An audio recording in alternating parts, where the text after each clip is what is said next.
Hello, friends, and welcome to yet another happy half hour. Look at that, extra happy. We've had a lot of happy this year so far. We've Had had more happy than unhappy. There's been way more happy than ever, and it can only be because of our new friends at Deep Eddy who wanted to sponsor the happy half hour and get in on all this happiness. No, I think the Carolina Panthers have a little something to do with it. How about that? Yeah, that was, you know what was so funny was about, I think, halfway through the second quarter, we started talking about, possibilities of winning, and I was like, you know what? I did have it on my bingo card. I was just kind of scared to bring it up too much. But there was always a chance because where the Panthers' strengths are is where the Packers' weaknesses were, and vice versa. Mm-hmm. Packers are a very, very good team, but for to go up there and do what the Panthers did, I mean, you got to come out of Lambeau pretty happy. You could hear the locker room after the game, and we were still pretty far away, and I could hear them pretty clearly. That may have been the loudest the locker room has been. I think it beat post-Cowboys for how loud that locker room has been after a win this season. And they deserve to. Just to recap, in case you weren't paying attention yesterday, perhaps you were under a rock. The Carolina Panthers beat the Green Bay Packers 16-13 on Ryan Fitzmoney's latest walk-off game winner, 49-yard field goal with 1 second left, 16-13 at Lambeau Field. All kind of cool superlatives off of that game. First win at Lambeau Field since 2008. Mm-hmm. The day Steve Smith said, we're 9-3, it ain't no reason to co-print T-shirts. Love Steve. The Carolina Panthers are now 5-4 for the season. First time over 500 this late in the season since 2019, when 5-4 turned into 5-11, and we don't talk as much about that. It's been a long time, and the vibes are good. The team is playing well, and people are happy with or without the Deep Eddy vodka. We were getting ready to come down after the game, and if you don't go down early, you have to wait and let the coaches go down first. And so we're standing there at the elevator waiting for the coaches to come through. And I'm just standing there smiling. You could hear the coaches banging on the elevator yeah, man, yeah. They said there were a few other things too, but yeah, they were excited. And then here comes Dom Capers, and he stops and he grabs me, and then he gives me a big hug, and he's like, yeah! And I'm like, that's right. That's right, Dom. Because for you and Dom Capers, it was a revenge game. It was. It was a revenge game. Actually, what I love going to Green Bay, I've got dear friends there, and I love being able to see them. And so Jason, Rob, Young Wes, it was a delight seeing everyone yesterday. But also, they're just so nice. There was a locker room attendant, the person, in case you haven't been there, and I recommend it to everyone. It's a great historic thing. It's a bucket list thing if you're a sports fan. It's the kind of thing I am pretty cynical about a lot of stuff, sports ball, but walking into Lambeau Field is still so cool because it's such an old building. Even though they've renovated, it's been built in parts. So they've got helpful staff all over the building to make sure you're going the right way. And when Dom Capers comes through, our approximately 120-year-old, stadium attendant is sitting there saying, "Welcome home, Coach Capers." And I'm like, this is great. These people love Dom as much as we do. What was so funny, too, was when we were sitting there waiting for Bryce Young to come to his post-game press conference. Happiest I think I've seen Bryce since I've been here. He comes in, and then the security guard, who you could tell this is probably his retirement hobby, doing security guard at Packers game days, he stopped him, and he's like, Good win today, son. Good job. Good. And Bryce was like, "Thank you, sir." He comes in, he does his press conference, and then he leaves, and the security guard tells him again, "Good job today, son. Good win." And this guy's a Packers fan. He's probably lived in Green Bay his whole life, but he was he had to acknowledge it. And Bryce was laughing with us walking back down the hallway. He's like, "Everybody's been so nice." He's like, even the fans, nobody was mean. Everybody was just so nice. We're just here to see some good football. That's right. And they got it. When I think of Green Bay, I think of words like quaint and bucolic. Bucolic. Wow, that's a good one. Yeah, I know. I word for a living every now and then. So anyway, no, I dig it. The vibes are good. Green Bay is a cool place to go see a football game, to be a part of a football game. And for the Carolina Panthers, it was a great place to be a part of a win. That was a game they needed in a lot of ways because, as we discussed on Panthers.com last night, the Carolina Panthers have shown you they could do the comeback thing. Mm-hmm. They did that against Miami. They showed you they could do the shootout thing against Dallas. Mm-hmm. They showed you they could do the road game win up in New York against the Jets. Say what you will about the Jets. Anytime you win on the road, that's a good one. But to go to Green Bay, which is that historic venue, and to beat what was at the time, and by record still is, the best team in the NFC, that was big for a team that's trying to learn how to do this thing. And, I feel like Ron Burgundy a lot of times over the course of this season, because I keep putting question marks on the end of sentences. And it's like, the Carolina Panthers are good? Question mark? And they're learning to get to that place where performances like that become part of the norm. Yeah. And that's a huge step in the development of a football team. And I think what stands out about yesterday, too, is because you were facing the top team in the NFC. You were facing a team with an offense that you have seen can throw it all over the yard and kind of take over a game.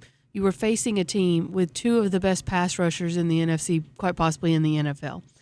And Carolina controlled this game literally from the coin toss. They put it at the pace that exactly they wanted to play at and forced the Packers, one of the best teams in the league, to play the game to Carolina's pace. And you can talk a lot about the talent on each side, like, Micah Parsons versus the Panthers O-line, who should win that battle, this, that, and the other. What really this came down to is across the board, top to bottom, from calls to execution, the Panthers, I think, coached a better game. That's the best way to say it. They coached a better game. They chose from the very beginning what to do if they won the coin toss, purely knowing that they wanted to have control of where they might possibly have to kick a game-winning field goal given the wind situations. And it came to fruition. Yep. They did exactly what they wanted to do. They won the coin toss. They took the ball because Tracy Smith said, I want the wind at our back in the fourth quarter. And that's exactly what happened. And that's why Ryan Fitzgerald was able to kick that 49-yarder field goal. And that was a huge difference, that win, because I was talking to JJ about the weather, and other than Tracy Smith, JJ is probably the biggest shade tree meteorologist in the building. I mean, he's an honorary Panovich. He's into it. And JJ said the difference in the wind going into the tunnel where Fitz hit the game winner was about a 20-yard difference in the wind. He said the penalty that backed that extra point up to 48, he said that was basically an unmakeable kick at that point in the game. And so it magnifies that coaching aspect that you're talking about, because it took a bunch of guys getting together and Tracy kind of getting in Dave's ear before the game and saying, I know we usually defer, but if we take the ball, they'll choose direction, and then in the second half, they'll take the ball and we'll choose direction. And hence the Carolina Panthers had the wind at their back in the fourth quarter. Genius. There were other things. Bryce and Rico and the whole offense, but really those two kind of selling the play on second down on the final drive. They were at midfield. They had to get closer, obviously, to make any sort of field goal, but especially with the wind in Lambeau yesterday. They completely sold and faked. Every Packers defensive player, because I went and looked at the quotes, every Packers defensive player after the game said, we thought the Rico Dowdle 19-yard run that set up the field goal was going to be a pass play. Yep. It was never going to be, but Bryce and Rico did a little acting, and they sold it. And now they're going to have to act differently next time, because Rico had to go and talk about it after the game. Dave Canales couldn't help but laugh today. He's like, yeah, Rico probably shared a little too much. All that stuff, all the signals are different now. Trust me. But even still, like, you saw where, like, some decisions were made on the other sideline, like to go forward on 4th and 8 when instead of kicking the field goal. And that's when Derek Brown immediately flushed Jordan Love from the pocket. He ended up throwing an errant throw that Mike Jackson could have had a really good interception return, maybe even a pick six, but he dropped. J.C. Horn did stick up for him afterwards. He's like, you don't realize how much the wind was moving that ball on the field. He's like, that's a hard catch. He's like, he should have caught it, but that's a hard catch to make with the wind where it was in that end zone. And that was killing Mike. But there's a reason Mike Jackson became a cornerback somewhere along the way he's not a instead of a punt returner or a wide receiver. But it was a game of decisions like that versus decisions like, hey, I know exactly how we're going to negate Micah Parsons. And buddy, did they ever. First game in Micah Parsons' career where he did not register a single pressure. Yeah. And so, it was a very well-coached game from literally coin toss to final kick. Well, and you talking about Parsons. Again, Micah Parsons, one of the best defensive players in the NFL right now. For him to go no sacks, no pressures in a game, that has happened exactly no times in his NFL career. You're talking about one of the best, and he got locked down by the combination of it. It was mostly Ike Ekwonu at left tackle, but again, you've got Josh Nijman at right tackle because it was another game, which, what does that mean? Another combination of offensive linemen for the Carolina Panthers. Yeah. 7 starting lineups in 9 games. Say it with me. And then our friend of the program, Jake Curhan, ends up playing both guard spots within the same game. I asked him afterward, I said, you ever done that a game? He said, nope, that's a new one for me because it's a new one for everybody. But if you play for the Carolina Panthers, you better be prepared to play all the positions at the same time. And I have – because I've spent so much time talking to a lot of these guys over the years, seeing what that group is doing right now, there are a couple of things that work. One, that is one of the most immaculately coached positions. So offensive line? Yeah, this offensive line. Run game coordinator, Harold Goodwin. Old school football coach. Joe Gilbert, the offensive line coach. Dean Petzing, who a lot of fans might not know, doesn't get his name said on TV. But if you start talking to these guys, they say their names. They'll just say Goody and Joe and Dean. And it's like Goody and Joe and Dean's one person. But they're actually 3 people, and that's a lot of people. Most people don't have that many people coaching the offensive line. But when you're the Carolina Panthers and need a lot of people to play offensive line, it's good to have a lot of people coaching them. And they may not be one person, but they're coaching with one philosophy. They really are, because they're just so physical throughout the game. I mean, it really seems like it doesn't matter whether it's Taylor Moton or Josh Nijman, or Ike Ekwonu or Josh Nijman. Or Chandler Zavala goes out and Jake Curhan comes in. Or Austin Corbett, you're a left guard now. No, you're a right guard. You're a center. Yeah. Guess what? And it's just every week this stuff keeps working. And they've hit that point of playing into their core philosophy. And I get a kick out of talking to Austin after games because he's poured so much into this program. I mean, we did a big series a couple years ago when he tore his ACL about his rehab, so he and I have talked a lot. I know exactly what he's put into getting back to this point. So after the game last night, I mean, Austin said one of those things that it's just like it gives you chills if you're a football person. And he said it's just the griminess, the dirtiness, the love of the struggle of football. Ooh. And you just have to embrace the physicality, embrace the challenge, the opportunity, the moment. And I'm like, put it on a billboard. Right. Go sell stuff with that. Offensive line, the fragrance. I mean, you know, they were just so into that moment because this team has adopted the personality of that group. You know, Dave Canales talks about resilience a lot. Nobody's had to be more resilient than that offensive line group, playing through all those different combinations, playing with all the adversity. And again, they paid Robert Hunt $100 million to come here and be the centerpiece of that line. He's been gone since week 2. Right. And they just continue to perform at a high level. So Goody and Joe and Dean are doing work. All of the people are doing the work. I mean, it astounds me week after week that they're able to play to this level. They've given up 20 sacks, but 7 of those came in one game.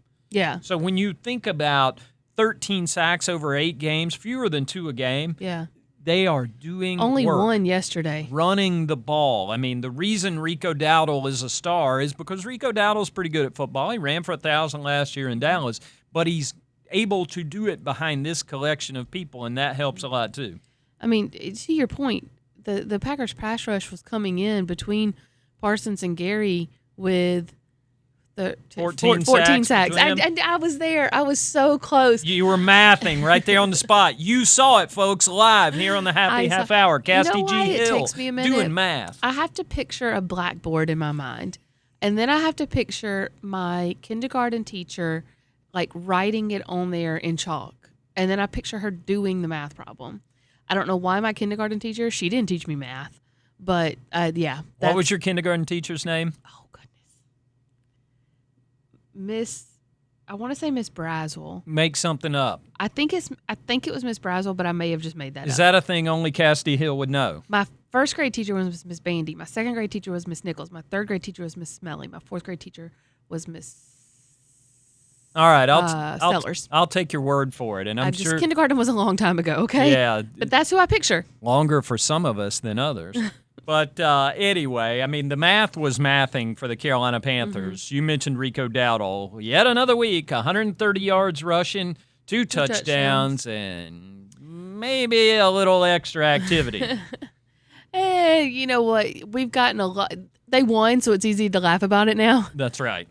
It did cost them an extra point because the extra point did get pushed back due to Rico's excessive celebration flag. Right. And by the way, just in a happy half-hour exclusive, this desk is where it is for a reason. I would replicate Rico Dowdle, but that would be an FCC fine. Yeah. So I'm not going to. I might be behind this desk. You don't know that. She's trying to look the other way, so she's not exposed to it. Matt, come get him under control. Yeah, good luck with that. But the best part was Keegan-Michael Key weighed in on this. The man who created Hingle McCringleberry. Yes, he weighed in and he was like, Rico, you got robbed.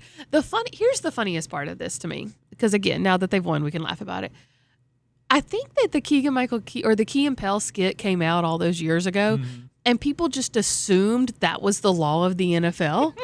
Oh, you get 2 pumps, you don't get 3. Like, I don't think that's actually written. I don't think that's ever been codified in NFL law or anything. It was literally just a Key and Peele sketch. There's a lot of uncertainty about that. What we know for sure, I mean, and again, we can laugh about it now because it's kind of funny because they won. As well as the Carolina Panthers are playing, Dave Canales knows they're still at a point in their development where they can't be giving away points. Right. And when your penalty causes you to have to try to kick what your long snapper calls an unmakeable kick. Yeah. You know, it kind of, you're like, okay, I see it. And Dave said the requisite, hey, we got to be smarter than that, can't put ourselves in a bad position. He also said he was going to call Keegan-Michael Key for clarification. That's right. And I'm not sure. Maybe we can get Key here to do do an event. Maybe he can co-host the Happy Half Hour with us in a couple of weeks. But, yeah, I mean, Rico's on one. First game in as the starter. And I think we all saw that coming based on the way Dave Canales was talking about it last week. Chuba was still in there for some key situations, had a conversion, was in there for a couple pass pro situations where you trust a guy like Chuba Hubbard in those situations. But as everybody knows, Rico's been on one. So you ride that hot hand, and he heated everybody up. Let's give Chuba Hubbard his props real quick, though. I know he didn't have a ton. Chuba zone. I know he didn't have a ton of carries yesterday. Still stepped in on kickoff return, stepped in when Rico was a little hobbled, and then to get, in the red zone for a little bit. Chuba Hubbard also had what could be classified as a game-saving play yesterday, and it kind of got lost in the shuffle of everything else that happened. There was a play where the only sack of the game, Bryce was sacked, and the ball came out. There was a sack fumble. Mm-hmm. It landed, it goes forward. Or no, I'm sorry, it didn't go forward, so that's why it was a fumble, not an incomplete pass. Chuba Hubbard scoops it up and then takes it for 8 yards. Yep. I think that was 8 of his 17 yards. If that gets picked up by the Packers, that completely changes the look of that game. Probably the outcome of that game. No doubt. And that was right at the beginning of the second half. So huge heads up play, smart play by Chuba Hubbard to make sure he picked that ball up before anybody else could get close to it. He might not have even known. I'm curious to find out. He might not have even known that it was backwards versus forwards, but he picked it up to be safe. He ran it till he got tackled.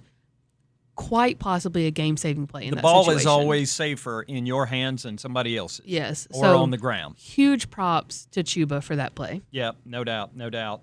But so many other people had a hand in that. I mean, the defense in this one, to go into Green Bay, and again, this is Jordan Love we're talking about. This is Josh Jacobs. This is a high-functioning offense. It's got a lot of explosive players. And to go into their building and hold them to 13 points, I mean, there were moments in that game where Josh is dropping back or Jordan's dropping back and gaining 20, 25, 30 at a time. And he's able to do that. But the Panthers were in full bend but don't break mode. I mean, they stood up when they got to the red zone. 5 trips to the red zone for the Packers. They created a fumble on one of those, 2 field goals, 1 touchdown, 1 turned them over on downs. You keep the Packers to that kind of red zone production, you're going to win a game no matter where it is. And I know there's always a debate on a bend but don't break defense. Like, why not just try to stop them right away? Da-da-da-da-da. Yeah, why isn't the whole plane made out of black box? Exactly. Here's what you have to understand, too, though. the Packers have an incredibly explosive offense. They like to throw the ball down the field. And so that sort of defensive scheme works really well against them because you're forcing them into something they don't like to do, which is dink and dunk. Mm-hmm. And you especially can't dink and dunk after you lose Tucker Kraft, which was like your yak machine. And wishing all the best for Tucker Kraft. It sounds like it is going to be an ACL for Tucker Kraft. You hate to see that with anyone, especially someone that had been playing so well, just as a fan of football. You hate to see that.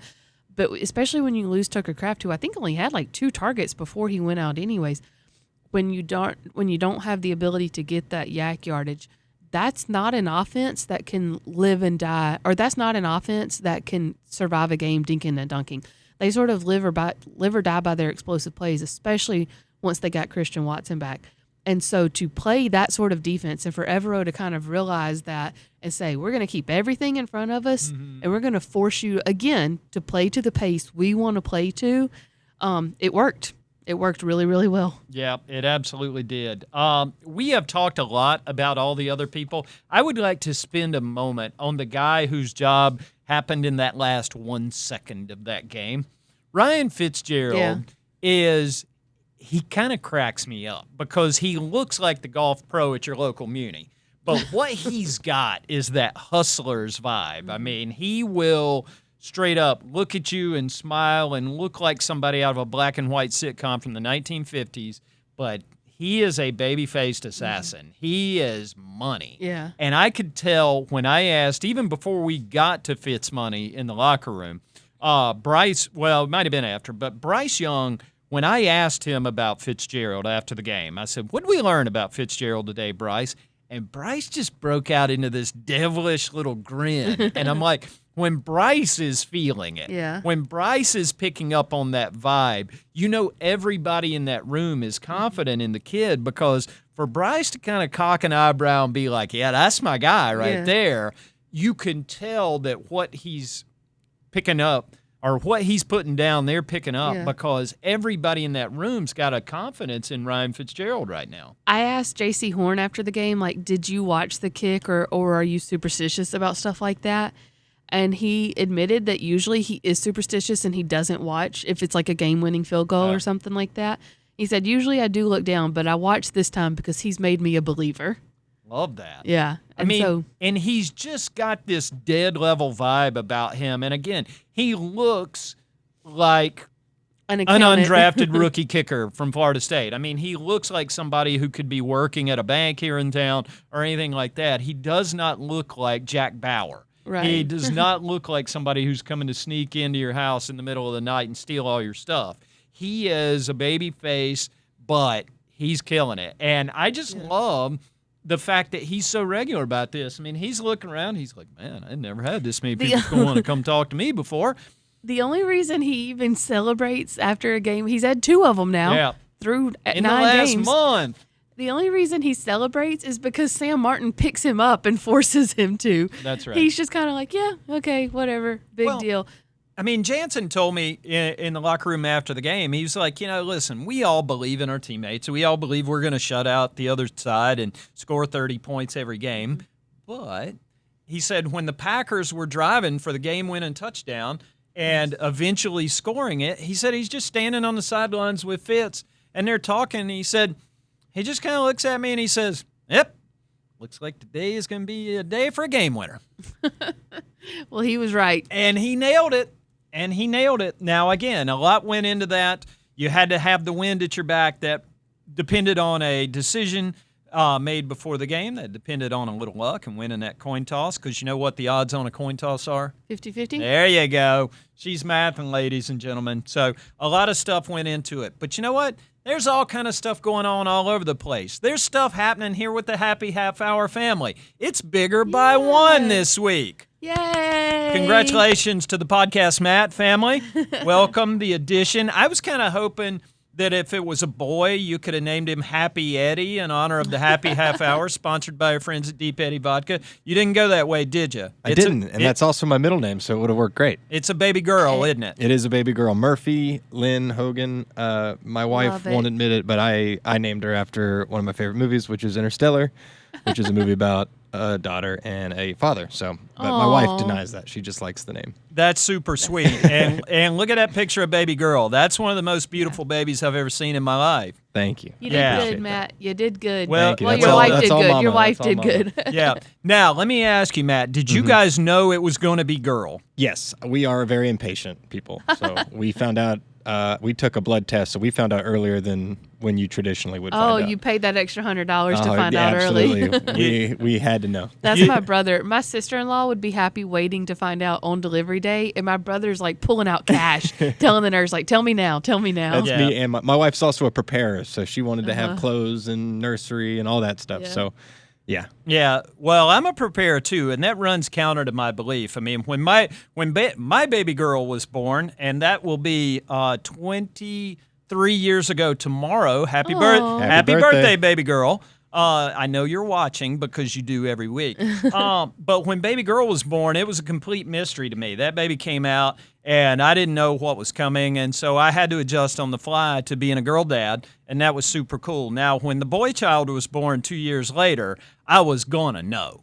Right. I was gonna know. And so went to the ultrasound, got everything checked out at that point, and when the ultrasound tech's, scanning and looking for what became Sam, she just pointed to the screen and she said, "There it is, Mr. Gant. It's going to be a boy." And I said, "Well, yeah, it is." And she looked at me and she said, "Mr. Gant, that's his femur." So that's a possibly inappropriate story, ruining the mood, but congratulations to the Podcast Matt family. I appreciate it. Murphy she was born into Carolina Panther fandom, and she's 1-0, so all she knows is winning. All she knows is has an happiness undefeated and victory. record. 100%. She has an undefeated record for Panthers and Charlotte FC. And Charlotte FC, they won a playoff game. May she know nothing but joy all her days. And, exactly. And same to the Podcast Mats over there. So appreciate it. It was a huge weekend for all the family. Again, FC won. They got a big one coming up here in Bank of America Stadium. The Hornets win this on weekend Friday too? night. I don't know. I was so into Charlotte FC and the Carolina Panthers. I saw that on the ticker. I've lost track of professional basketball in the area, but they're playing entertaining ball too. It's a good time to be in Charlotte. We're in the center of the universe. All things are good. The Panthers Jonas Brothers are winning. will be here Wednesday. Again, yes, that. So all the good things. And stay tuned for all of it. We got a bunch of it coming your way. I know fans are into it, so a lot of cool stuff coming your way. Keep it locked on the Panthers YouTube channel for all the latest updates. Keep it on Panthers.com for all your breaking news, injury updates, and more about this team that's suddenly playing real good football. We'll see you Thursday for more on the Saints coming in here this weekend on the next edition of the Happy Half Hour.